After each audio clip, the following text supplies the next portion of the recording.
Thursday Night Football is upon us, and it should be an interesting one. AFC North battle, Steelers-Bengals. Big favorites are the Steelers on the road here, 5.5 points. But the process is going to be the same as it always is here on Splash Play. We're going to look into the data, comparing projections and ownership projections. Our friends over at Stochastic. We'll hop over to the other side of the aisle, see what ETR thinks to be the best cash game lineup. If they have sims, we'll run them on there as well. We'll hop back to Stochastic, run some sims, see what the best players are. I'll hand build a lineup. And by the end of this video, you guys will know three ways to get unique on this slate. Steelers-Bengals. Let us get into it. Week 7 is here. Hopefully lucky week 7 for us all, but hope you guys are doing well as we get into another week of the work here. And shout out to all you guys watching live. Of course, all you guys who watch after the fact as well. I appreciate it very much here because, frankly, sometimes this is the reprieve from life being a kick in the dick, and that is the case today for me. So when you see me fake smiling my way through it, just know that I appreciate all you guys being here as always and showing some love, hitting the like button, subscribe, do all that stuff.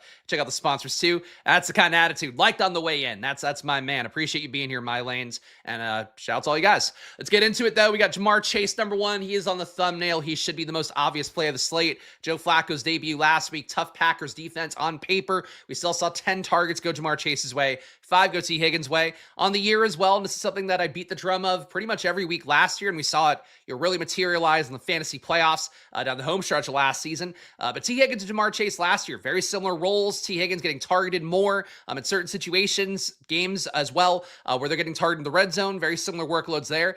This year, it's not been the case. Obviously, that last week with Joe Flacco, that's one case. The entire year, it's 9.5 targets a game for Ja'Marr Chase, only 6 for T. Higgins. T. Higgins is also a little bit unlucky, catching only 3 of his targets out of those 6. The red zone role, a little bit in favor of Ja'Marr Chase as well. 1 red zone target a game for Chase, 0.8 for T. Higgins. I talked about it on the Stochastic Strategy Show with Laffy this morning as well. Think the same thing here. Nothing has changed between those 2 points in time, an hour apart. But I do think for Ja'Marr Chase, he looks like the best play in the slate. He's one that probably gets into the most lineups right away. That said, you do have a very viable pivot in T. Higgins, whose price is so gross at a $10K salary. He's going to be projected so much worse than Ja'Marr Chase is at a $12K salary. But that's the way that I think about the slate right away. Is if you're playing Ja'Marr Chase, that's great. He's got huge upside. Play him at captain as much as you want. Play him in the flex as much as you want. I will have no issue with how much you want to play Ja'Marr Chase, but be mindful of the fact it's probably the first player that really gets in every line. If people build Bengals, one player on the team, onslaughts favoring the Steelers would have been the better way to say that. If they build that way, you're still going to have a spot where you end up with Ja'Marr Chase in a lot of those lineups. So just keep in mind, Ja'Marr Chase gets played everywhere. He is technically your best play on the slate. That said, when he doesn't hit, if his projection doesn't hit this 18.6 projection that Stochastic has for him, that means that some passing yardage went somewhere else. That means maybe the run game had success. Maybe it means the entire Bengals offense cratered. Those are things to think about when you don't play Ja'Marr Chase in a lineup. If you are playing a 150 max, a 20 max, or if you're just putting in a single entry and trying to get in good by fading the chalk, Ja'Marr Chase is the chalk. Aaron Rodgers should also be pretty chalky today. 17.1 fantasy points from him. Very high total for Pittsburgh with 25 implied points today. Only 19.5 for the Bengals. That's that 5.5 point spread we talked about at the beginning of the video. For Aaron Rodgers, he's playing fine. He's actually playing very efficiently to start the year. 0.06 EPA per drop bag. Expected points added, the most important metric in football in terms of how I view things. EPA per pass as well, 0.06 EPA there. He's not running very much. He's Aaron Rodgers. Same thing for Joe Flacco. So these are 2 QBs that, to me, I'm willing to move away from normally. If I'm not playing a bunch of pass catchers especially, these guys shouldn't run enough to have that big upside. They're running Aaron Rodgers 0.8 times a game. Joe Flacco, 1 flat rushes per game. Really is a spot where if you're playing these guys, you want to have at least 1 pass catcher with them. If you're playing them in the flex, that goes a little bit better if the pass catcher is the captain's a pass catcher rather. If you're playing one of the QBs at captain, I think that's probably the way to play him, to be honest. I can see you getting more at captain and less in the flex. But I think at that point, playing multiple pass catchers with them if you play an Aaron Rodgers or Joe Flacco at captain. But really, to me, these are guys that I'm kind of willing to move away from. Again, on Stochastic, did see the one of the top lineups there being one right away where it spent $49,800, $49,800 as well. That's I'm saying things really well today. $49,800 salary spent. Barely left any salary on the table because it had T. Higgins at captain and it didn't play Ja'Marr Chase, didn't play Aaron Rodgers. A lot of lineups today are just going to naturally have Ja'Marr Chase and Rodgers in. So even though Rodgers and Chase are your two top-projected guys, it is not a chasm for them as top-projected guys. It's not a CMC slate, not a Puka Nacua slate where the projections are so much higher. These guys are pretty close to where Joe Flacco is, Jalen Warren is, DK Metcalf is. So it's something to highlight up top. I really appreciate this chat here. Love the way you break down games. Thanks for doing the extra to make our lives easier. Thank you for that, and thank you for the support here. It really does mean a lot to hear nice things, as you guys know in life. Important to say it, important to hear it, so thank you for that. Joe Flacco, 15.7 fantasy points for him, $9,400 salary, so nice price tags for Rodgers and Flacco relative to Ja'Marr Chase, relative to DK Metcalf at 10.4, relative to T. Higgins at their pretty expensive $10,000 salary, which does not really reflect how he's played so far this year. But Joe Flacco, your third highest projected guy, probably gets into more lineups with Aaron Rodgers than he should. I would think, want to have at least one pass catcher with Flacco. For Flacco as well, you're losing Calvin Austin this game. He will not be available, so you probably get an uptick in routes, potentially from Roman Wilson / Scotty Miller. You also, I think, get more potential for 12 personnel, 13 personnel, because they have 3 tight ends they're playing regularly for Pittsburgh. But for Joe Flacco right now, he's a guy for me that I think, again, much like Rodgers, comfortable moving away from. That said, certainly Rodgers and Flacco, two guys at a decent enough price tag that's hard to imagine not getting into an ungodly amount of lineups. Jalen Warren, 15.5 projection for him. Last week with Warren returning to the lineup from his knee injury, he played, that's Tyler Warren, he played 31 snaps. Kenny Gainwell played 20, so an appreciable difference for Jalen Warren, but basically in a similar situation to what Najee Harris and Jalen Warren were last year, except now Jalen Warren's one that's better projected every week. But Jalen Warren, the role's been good. It hasn't been that much better than Gainwell. Jalen Warren is getting targeted 3.5 times a game. Gainwell's at 4.4. Overall, Jalen Warren getting 17 and 10 touches a game. Kenneth Gainwell's at 12.6. And that was a little bit flatter last week as well. Red zone roles, pretty similar too. Warren getting 3.5 red zone opportunities a game. Gainwell getting 2.2. I think Jalen Warren's an interesting play. I think he comes up a lot in the stochastic sims at captain. So I think he's kind of more appealing to consider as a flex play, maybe alongside Gainwell in certain builds where you expect the Steelers to dominate. But for Jalen Warren, I like him as a player. 8,400 is too cheap. I just worry that people might play him a little bit too much because he is really cheap. And I don't think people are necessarily on the scent of the fact that this is basically a 60-40 timeshare right now for Jalen Warren and Gainwell. And certainly that could flip in game. If one guy's a hot hand, the other guy's playing shittily, that can go the other way. So that's a coup for Jalen Warren, but also could just as easily be a good thing for Kenneth Gainwell at 2K cheaper. And then fifth highest projected guy here, not a surprise, DK Metcalf. There was some, and I wish I could remember the stat. I was trying to remember it on Stochastic, and I couldn't either. There's some social media stat floating around about DK Metcalf with Aaron Rodgers and how I believe he's hit a certain yardage or touchdown threshold in a certain amount of games. I think people are on the scent of Metcalf now. The role's been pretty decent for him, but it's not fantastic. 6.2 targets a game, a 1 deep target a game, 0.6 red zone opportunities. I think Metcalf gets a little bit overplayed today. He's your 5th highest projected guy with a 14.7 projection and a 10.4 salary. If I had to choose between Ja'Marr Chase and DK Metcalf, in terms of like the two, my expectation, very chalky guys, I would probably be more willing to fade DK Metcalf than Ja'Marr Chase, even knowing what kind of game theory comes to Ja'Marr Chase. I think it's entirely possible that Metcalf can disappear from a game sometimes, or even just give you, one big play. Is that enough for him to make a winning lineup? Not necessarily the case in a 10-4 salary. DK Metcalf, your 5th highest projected guy. I just kind of get the sense from the vibes around him lately, the fact that he's hitting a little bit more lately in main slate, DFSs, or whatever, whatever contest he's in. I think people are getting a little more comfortable with DK Metcalf, and I'm not sure that he doesn't get overowned today when you have, another top receiver and Calvin Austin gone. I really am intrigued by the Pittsburgh tight ends on this slate. I'll say that out loud here, set it on Stochastic. I think a lot of ownership's going to go Metcalf's way, and I'm not sure he wins as much from Calvin Austin not being out there as much as the tight ends may. Let's see here. Since talk about Cincinnati defense, anyone on Cincinnati defense returning, to be clear, individual players matter so little, but Hendrickson might not play. For Cincinnati, the defense is getting worse every week. I mean, they were competitive to start the year, and now they're down to a 0.19 EPA per dropback, 0.2 EPA per pass. The constant pressure on the defense from the offense stalling out a lot, I don't think it's been good for them. To me, Cincinnati's defense, the reason they're a play is not because they're good or bad. It's because they're pretty low owned and at a $3,200 salary, I believe they're at. They make a lot of plays work potentially. So they cut your ownership product. Certainly they can hit if Aaron Rodgers fucks up. He's not messed up a ton this year. Only a 2% interception rate, which is under league average. Does see a sack 6.6% of the time. That's his actually a pretty high number. For comparison, Joe Flacco, who's also positively statuesque and not in the sexy Victoria's Secret way, he's got a 1.8% sack rate. So Aaron Rodgers getting sacked more than 3x the amount of time. The issue is that the Bengals don't really generate pressure, only a 19% pressure rate.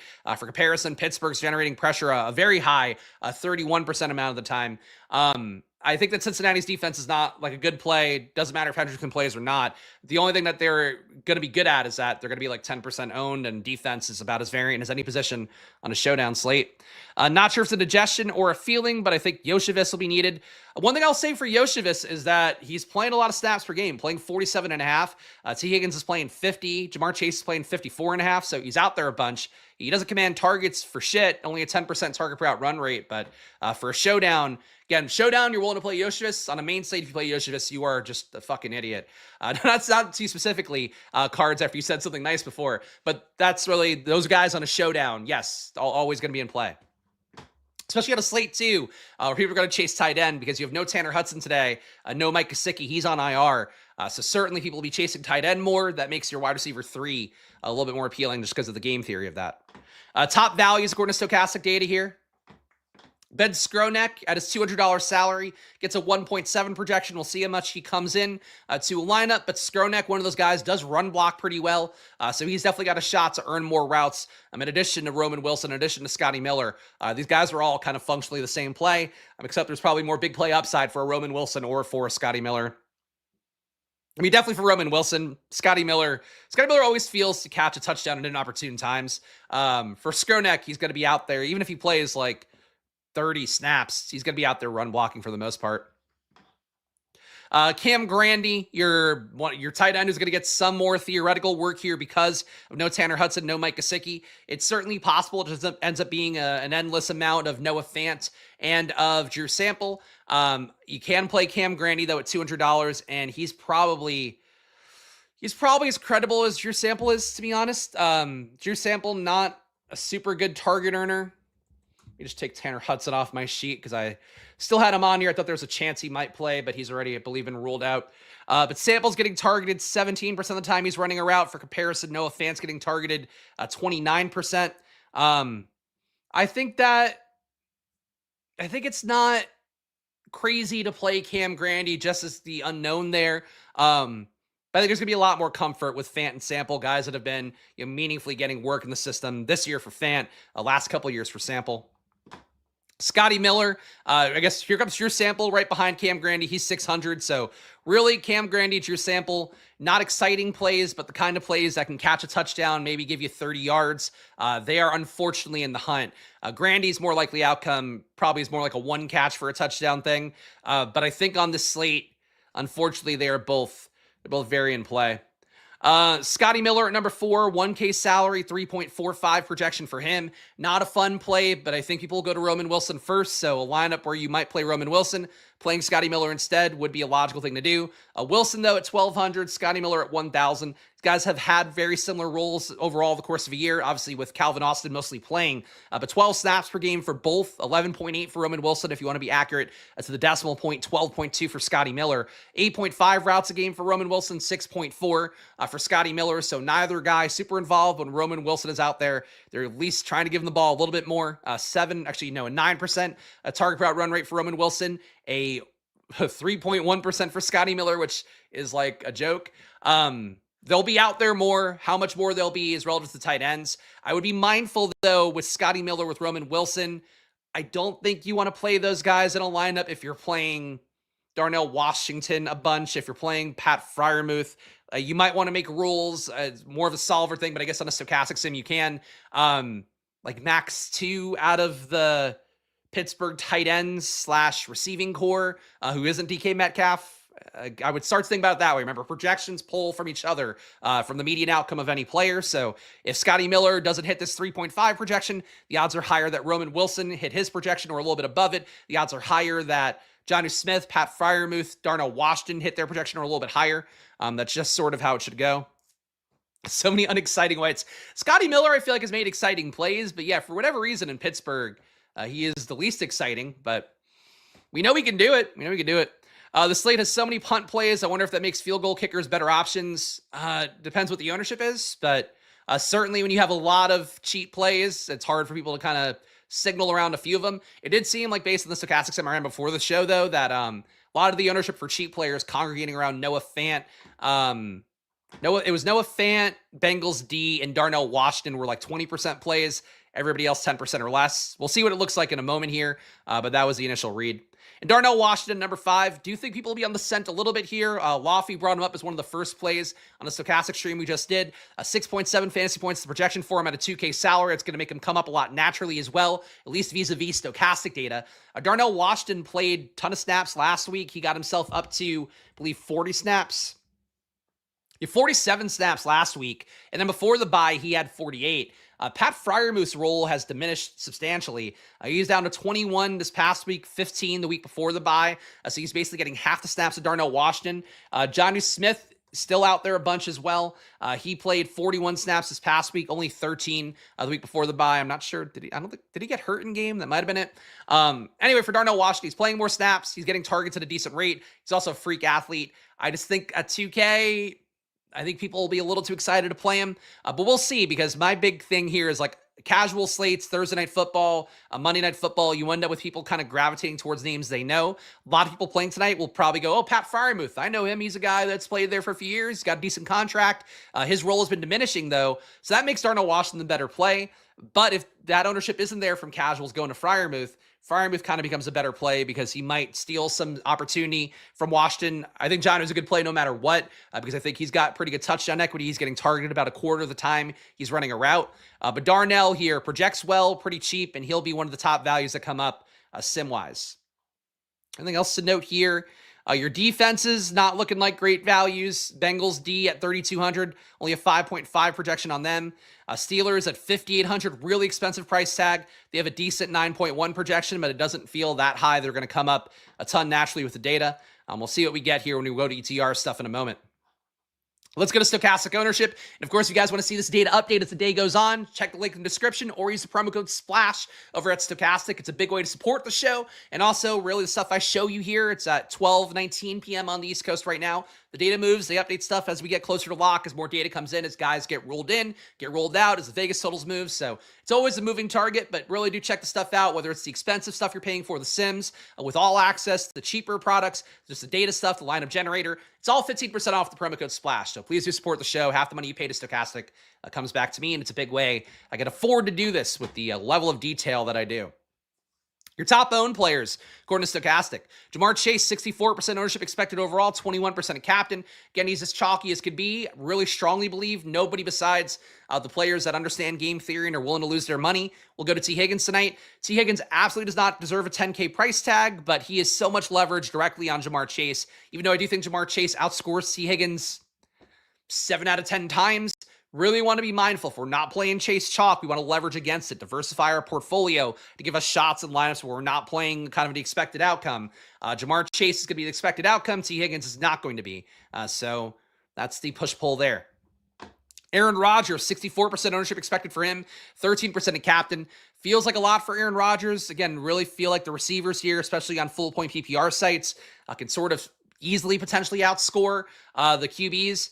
That said, for Rodgers, certainly, in Metcalf lineups, he should be in more of them than not. Jalen Warren lineups, these guys are getting targeted enough, sure. Gainwell, same thing. I'm just not crazy about Aaron Rodgers. He really hasn't been fantastic. 79.7% catchable ball rate. That's basically average. Only 5.2 yards per target. He's really not taking shots in a meaningful way downfield as well. 2.8 deep targets a game. It's not a very explosive, fun spot for Rodgers, and he's going to be owned enough that I'm not really trying to get there. To me, the reason you play kind of the unsexy pocket passers is they're going to be low owned. He's your number 2 owned guy in the slate, and roughly your number 2 owned captain as well. So Aaron Rodgers to me just seems a little bit over-owned for what he is, but it's a high team total for Pittsburgh, and Cincinnati's defense is like dog shit. So you get how he gets there. Joe Flacco at number 3, expected for 54% ownership, only 7% in captain. Again, very easy, I think, for these guys to not make a lineup, and yet they are accounting for 112% or so of ownership. I didn't do that math right, but a lot of ownership combined for these two guys. It's a lot for Rodgers and Flacco. I feel pretty comfortable moving away from them as guys that are just not going to run, and also they could be a big part of how a lineup kind of tells a story of them not getting in. So I'll be light on both these guys, I'm pretty sure. Jaylen Warren at number 4, 53% ownership overall, 12% in captain. Again, a lot of ownership for a guy that isn't a timeshare. That said, he's been, I think, the better back, even though it hasn't been by much, and certainly the more high volume back overall. So Jaylen Warren at 8,400, too cheap of a price tag. Hard for me to imagine being under the field at captain or overall. DK Metcalf at number 5, 10-4 salary for him, 46% ownership. Frankly, to me, he feels more like a 50-60% play, but Stochastic has him here, 13% ownership at captain as well. So he technically is your number 2 overall captain, even though the math between him and Aaron Rodgers doesn't seem that far off. For Metcalf, though, he's only getting 6.2 targets a game, 0.6 red zone targets a game. It's really, to me, feels like even though the matchup is good, even though Cincinnati's defense sucks, in particular in the secondary, but they also suck versus the run, I think there's ways DK Metcalf doesn't get there. So this number, the ownership seems fair to me. I could see myself being light at captain, maybe similar in the flex. But I think Metcalf, to me, I think there's a lot of game scripts where he potentially does not get there. And I think he's going to be played almost like he's Jamar Chase in the slate. That's my inkling. It might not be right here because the data doesn't fully support that ownership-wise. Guys right behind Metcalf, Chase Brown, Jonnu Smith, like Jonnu a lot at 5% captain ownership, 34% overall. Kickers, Chris Boswell here, Evan McPherson. Boswell going to be much higher owned at 29%, McPherson at 21%. Both guys at an AFC North kind of matchup. They don't feel like awful captain plays.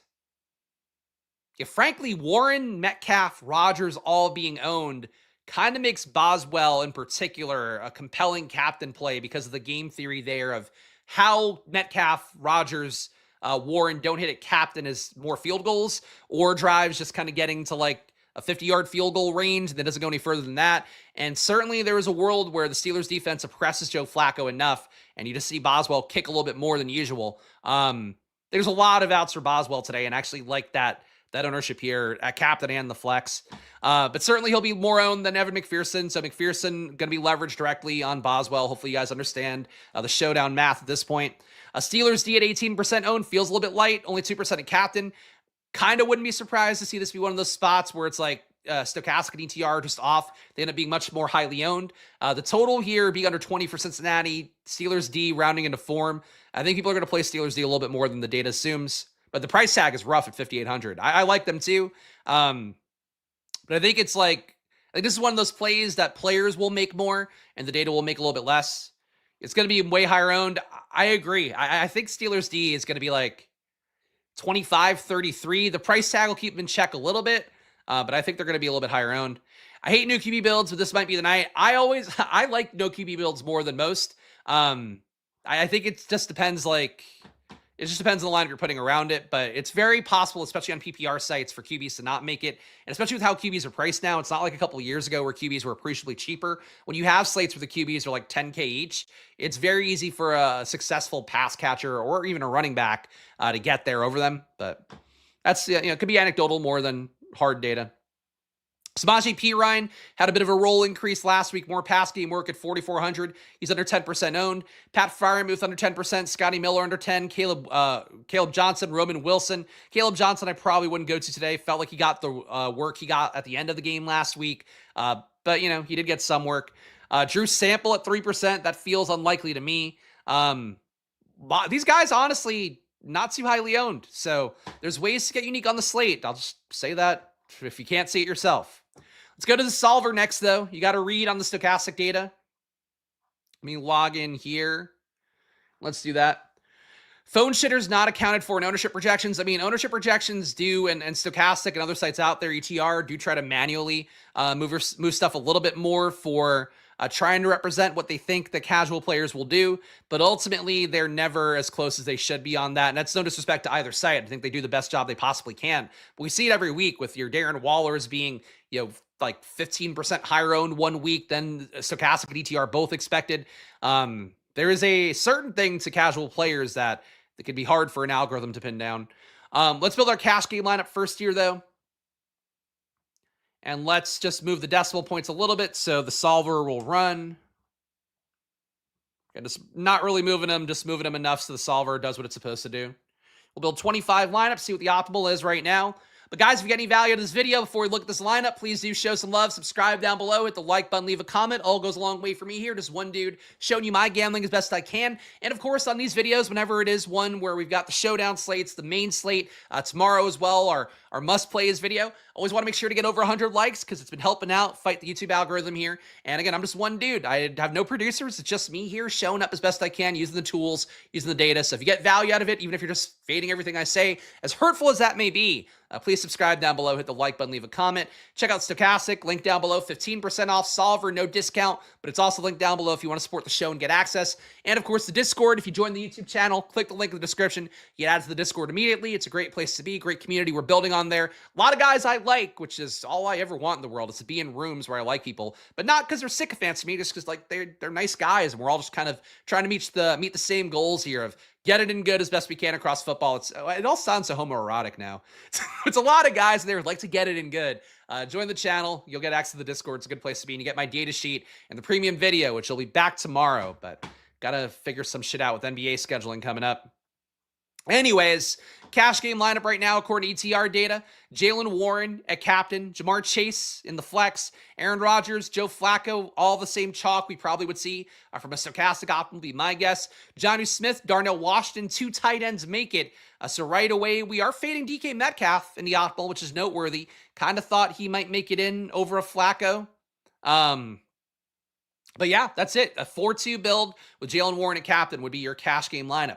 Overall, across the top 25, Jamar Chase makes every lineup. So right away, spoiler alert for the 3 ways to get unique. Jamar Chase makes every lineup. If you don't play him, that's going to make you unique right away because projections will jam him in because he looks like a good value and he's also your top projected guy on the slate. And for ETR data, for what it's worth, he does project even more than number 2, right?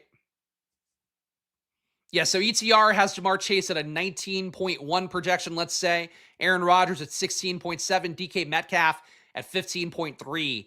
ETR definitely has Jamar Chase's projection as more unfadable than Stochastic did, where it was slightly flatter overall. Similar to poker, getting good and still lose my ass. There you go. That's poker. That's a glory hole. It's a lot of ways. One dude spitting facts. I appreciate that. It's a little gay in here also spitting facts. That's also true. What a bust Caleb Johnson is. That's one where, you know what, there's things I wish I'd gotten more right in terms of the rookie RB evaluation. Still think I'm live for the rookie RBs to not be like a must-have in terms of a portfolio. That said, Caleb Johnson was one where it's like, I just didn't see the pathway. And then when they paid Jaylen Warren, you wish they had done that earlier because that would have been all the signal you needed. I do think I should have taken more Gainwell, though, because I was like, Gainwell's might be ahead of Caleb Johnson. And I thought that, and I took Gainwell like fucking twice. And he's really one play you wish you had for free, especially on like DraftKings Best Ball. Anyway, back to these optimal lineups here. 25% of the lineups have Jamar Chase and Joe Flacco. Really nothing noteworthy there. But overall, you're getting the most 4-2 Steelers builds. About a third of the lineups here, a little bit more than that, are Steelers dominant. Then another third, 36%, if you want to be accurate to the decimal again, are 3-3 builds. So about 70%-ish of these lineups should be at least 3 Steelers. Actually, no more than that because the 5-1 is at 20. Okay, so you know what? If you play any dominant Bengals build, just off the projection math here, you're going to be off the beaten path because this is 92% of the top 25 lineups have at least 3 Steelers. So if you're trying to really get it in good, if you're going to do a 20 max and like try to play one angle, it would be max 2 Steelers, I think. Because then you're away from that entire pocket of everybody.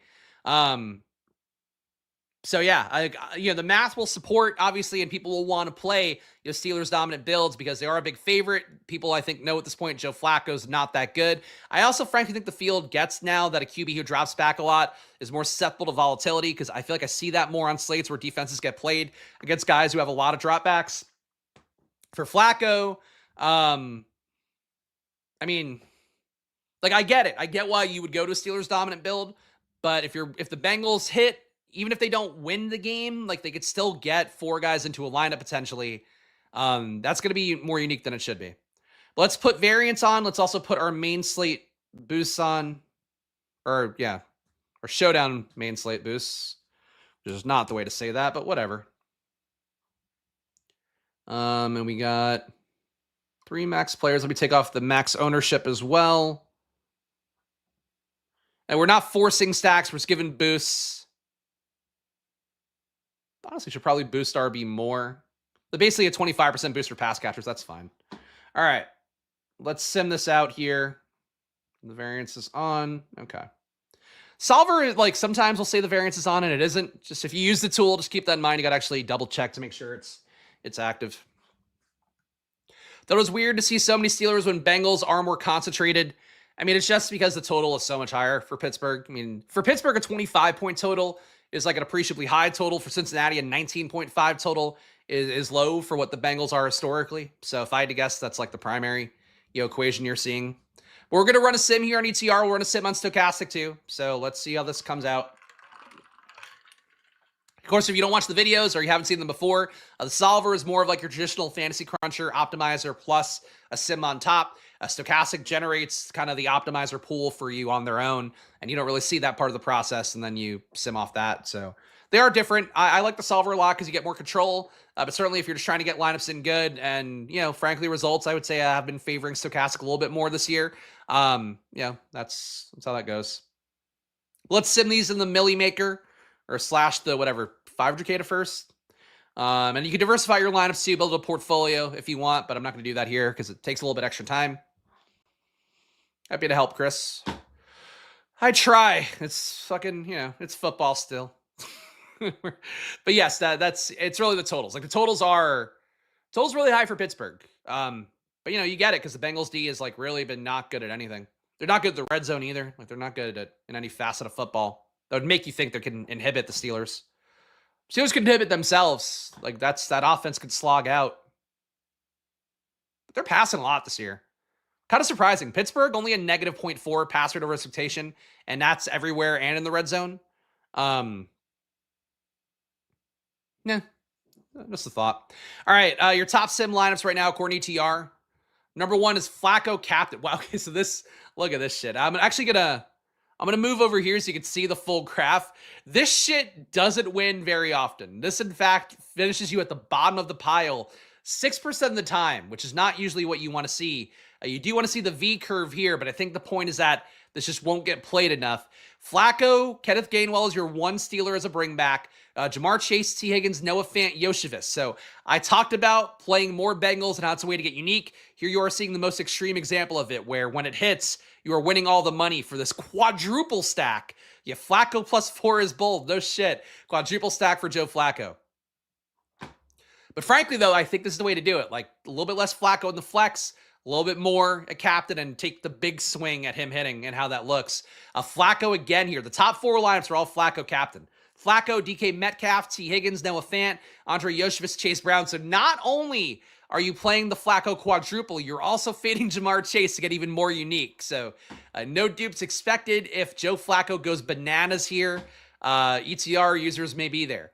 Joe Flacco at captain again at number 3. Kenneth Gainwell, your 1 bring back again. So 2 Gainwells, 1 DK Metcalf as the 1 in a 5-1 onslaught. It's been the case so far. Jamar Chase, T. Higgins makes it. Yoshevich makes it. Samaje Perine makes it. So what is this? This is like a Bengals playing from behind? Because for Perine, he's almost got to be in like a trailing game script. Like Kenneth Gainwell puts up 2 touchdowns and then it's just Flacco slinging it. I think is the assumption for that lineup. Rodgers effect, the Steelers pass rate. Yeah, I mean, look, they're passing enough where I'm surprised to see Flacco be this dominant up top. But I guess I'm not, because like it's just seemingly underowned. Number 4 lineup is Flacco again at captain. Scotty Miller. Scotty Miller is the 1 in a 5-1 onslaught. That's crazy. Jamar Chase, T. Higgins, Chase Brown, Samaje Perine. You're getting the best of the Bengals here. Scotty Miller is not the best of the Steelers, but it does get your ownership product down. And number 5 is a Rodgers captain. Rodgers with Jamar Chase, Chase Brown, and then a Rodgers triple with DK Metcalf, Darnell Washington, and Scotty Miller. So we're playing the chalk here. We're playing Rodgers, playing Chase, Playing DK Metcalf, playing Darnell Washington for as chalky as he gets amongst the value guys. And Scotty Miller. ETR giving you some Scotty Miller. I will say that.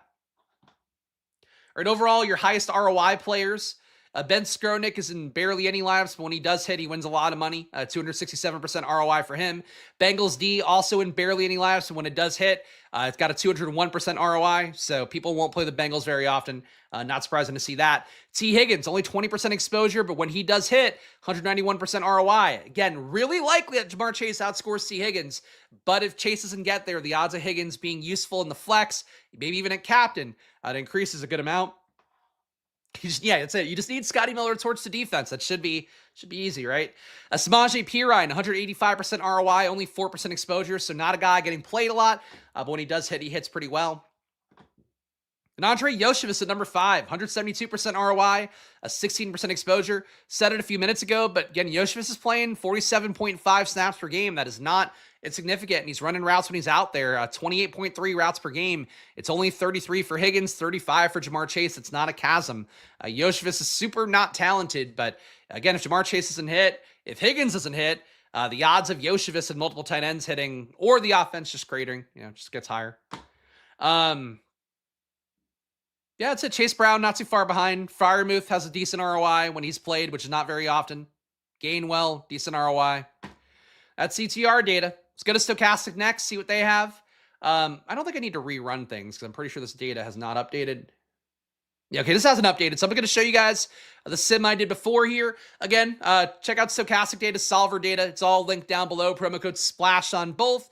Two great tools. They do different things, but I think, look, at a perfect world, if you could afford both or if you get access to them, however, they're great tools to have in your arsenal, just things to know and compare data on, because got to keep in mind, these two sites, SaberSim, Run the Sims, Roto Grinders, those are like the only products people really use at much volume, but these two are the biggest, so you'll get a pretty good read on how the field's going to play using this data. But your top ROI lineup, according to Stochastic right now, number 1 here, going to be Jamar Chase at captain, so we're not getting unique there. Bengals D, Chase Brown, Joe Flacco, Kenneth Gainwell, Noah Fant. So another Bengals dominant build here. Onslaught with 5 Bengals, 1 Steeler. Different way to do it than ETR gave us with the QB at captain, but we're getting a lot of these guys. 3-3 build is at number 2. Jalen Warren, captain. Chris Boswell, Jamar Chase, Joe Flacco, Noah Fant, Steelers. So we're fading DK Metcalf, fading Aaron Rodgers, fading that Cincinnati pass game for the most part, but nothing too surprising besides those fades. Number 3 is DK Metcalf at captain. Aaron Rodgers makes this one, which makes sense with Metcalf at captain. It's Pittsburgh 5-1 as well with Chris Boswell, Scotty Miller, Steelers D, and then Jamar Chase is our 1 bring back. Obviously a 5-1 build, any onslaught build, normally your alpha receiver on the opposite team should be the one. Doesn't mean you always have to do it that way, but the point being the lineup makes sense. And you're not leaving a lot of salary on the table because you're fading, I guess, so many Bengals pieces. I guess that gets you low enough owned in Stochastic's mind. Number 4 lineup here is a Pittsburgh 4-2. You got Jamar Chase, captain, Aaron Rodgers, Chase Brown, Kenneth Gainwell. Roman Wilson makes this one, Steelers D as well. Number 5 is Jalen Warren, captain, Chris Boswell, Jamar Chase, Joe Flacco, Kenneth Gainwell, Noah Fant. When Lofty ran the sim, when we were on stream for Stochastic, T. Higgins lineup was in the top 5. We are not getting that here. That said, these look different than ETR. I guess that's the best thing to say. In the past 4 years, a QB captain with 4 receivers has been optimal 0.12% of the time. Interesting. Okay. Yeah, I mean, it doesn't feel like one that you'd want to play very often. Look, I think that's... I wouldn't say it's one of the issue with the Sims because it is part of what a Sim is for, but it's just highlighting that when this hits, it's really under-owned for when this outcome does occur. But, it's like I talked about, I love the show Peacemaker. If you saw Superman, same thing. The QUC, the Quantum Unfolding Chamber, whatever it is, there's a bunch of doors and they all lead to different dimensions. That's what every DFS slate is, in particular for showdowns where it's so variant and you have to play guys that can be really variant at higher ownership than you would on like a main slate, where you could ignore Kenneth Gainwell in a main slate. Today, he might be one of your highest exposed guys. Just being mindful of the fact that, like, when you open one of these doors in the QUC, from this is a fucking dorky reference, guys, but it's same anything multiverse, you get it. You open one of those doors, it's like that door can be a Joe Flacco quadruple stack door. You're more likely going to find doors with Jamar Chase a captain, with Aaron Rodgers a captain, whatever. But when you open that Joe Flacco door, the money just fucking rains on you. You become Mario. All the cash just flows on your head. So like that's the best way I could try to explain it. That probably was not very good at all. But you know what? I did it. And I tied it into things that I enjoy. That's all I can ever do here. If I could find a Gen V analogy next, It's not all comic books though. Just happens to be pretty comic book heavy right now. Steelers D, your number one ROI player at captain. $8,700 salary, but when it hits, you win a lot of money. 28% ROI, one of only 2 players across Stochastic's top 150 that have a positive ROI on the slate. Jalen Warren, a 1.5% ROI for them. 12.6 salary at captain, but a play that, again, seems decently owned. Comes up a little bit with ETR. Comes up more with Stochastic. Steelers D in the flex. Their number 3 highest ROI, though it is slightly negative at -4%.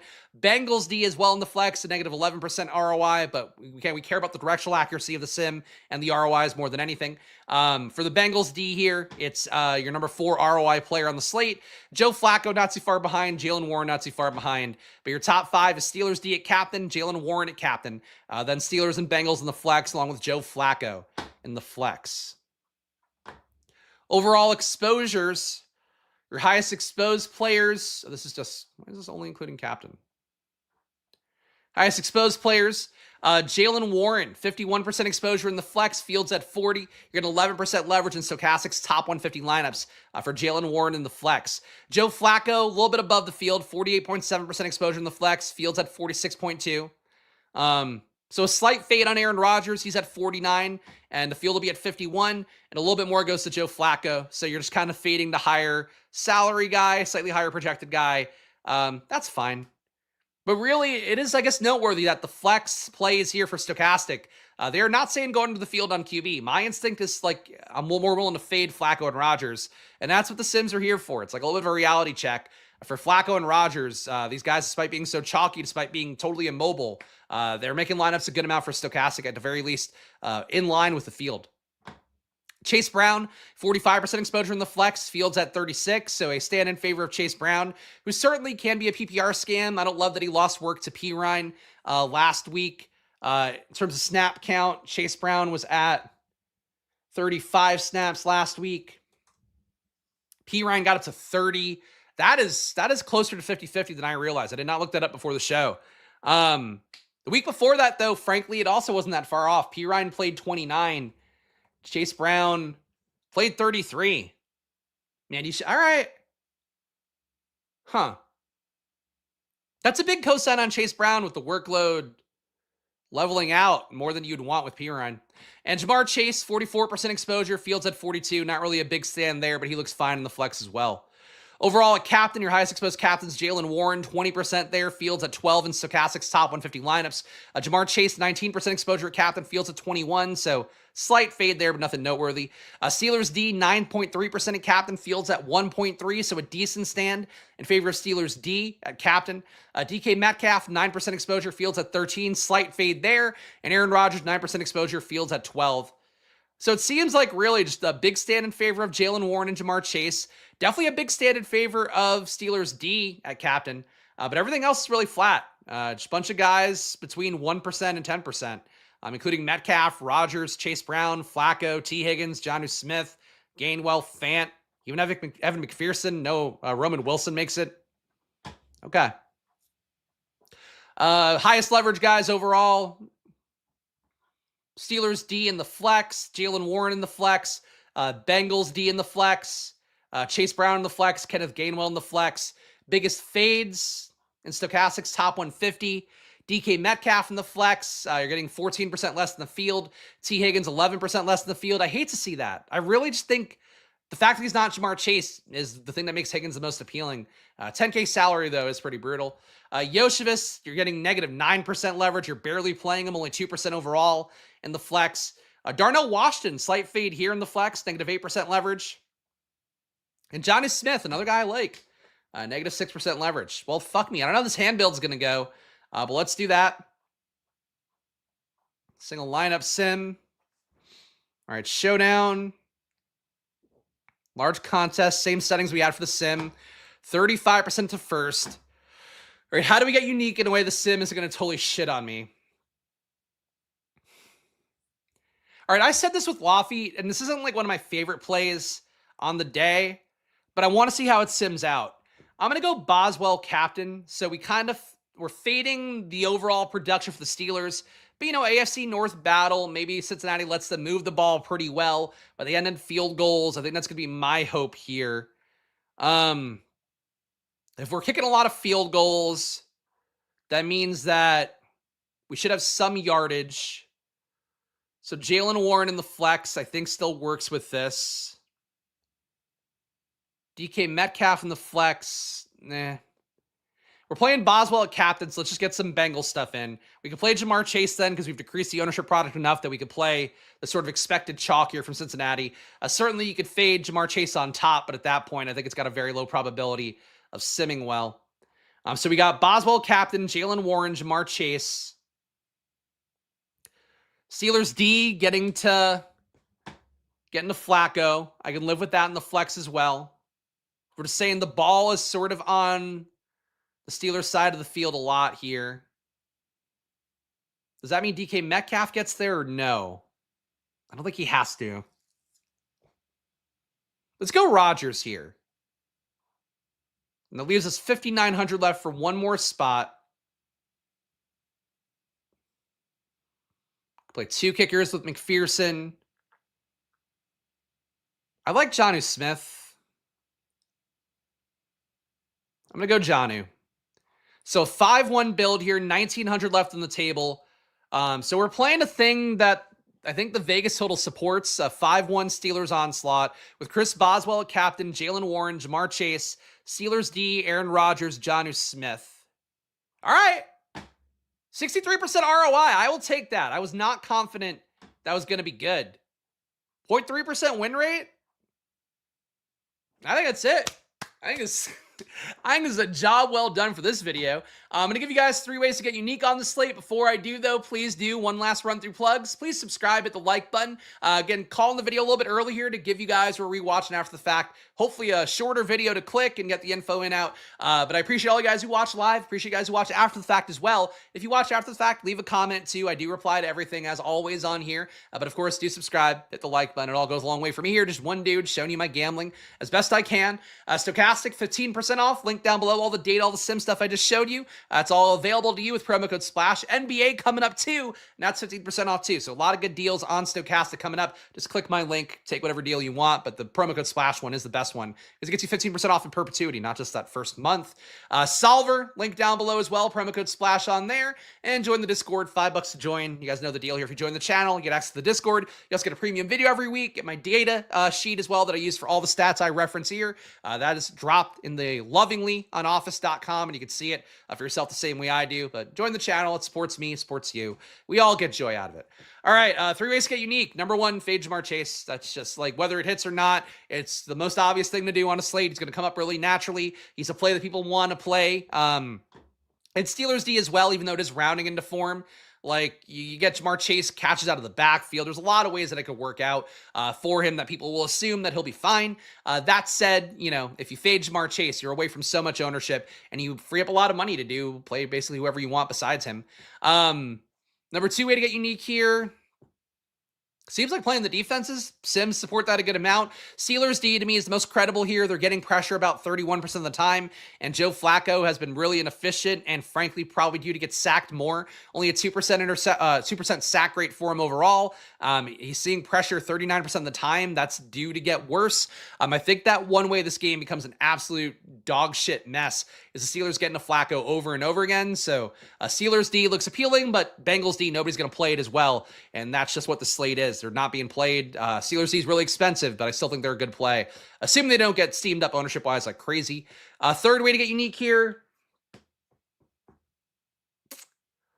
I'll still say fading the QBs. The sim didn't support that as much, so that, if you don't want to follow this advice, I certainly wouldn't be mad at it. But really think that Rodgers and Flacco just get put into lineups pretty well. If the sims are also saying, hey, play these guys, people will gain some peace from that. That said, I think there's a lot of game scripts that can happen, in particular for the Steelers, where if the defense hits the Steelers, if the Bengals don't press, they're going to be happy to run Warren and Gainwell a little bit more. I mean, it's not going to be Aaron Rodgers dropping back forever because, like, he's happy to not take hits. So I think there's ways that both QBs don't make it, but I would say it's probably more so the QBs don't make it in a build where Steelers kick ass. I guess if Bengals were to kick ass, you probably get a little more likelihood that you don't get a QB in that as well. But I think there's ways that QBs don't make it. So that's a slate for today, guys. I'll be back tomorrow. Again, similar process for the main slate. Our Week 7 must-plays coming up tomorrow at the usual time, 12 p.m. Eastern. And that's it for me content-wise today. So I appreciate all you guys being here. Hit that like button, subscribe before you go. Make sure to gamble responsibly, guys, even though it is always money time on this channel. Follow me at Chris Spags. Follow the show at Splash Play Pod. And see you tomorrow at 12 p.m. for the must-plays and the premium video right after that. So enjoy your days, guys. Good luck, and I guess go whatever you're playing tonight because you got a lot of options. Let's see you guys soon. Bye-bye.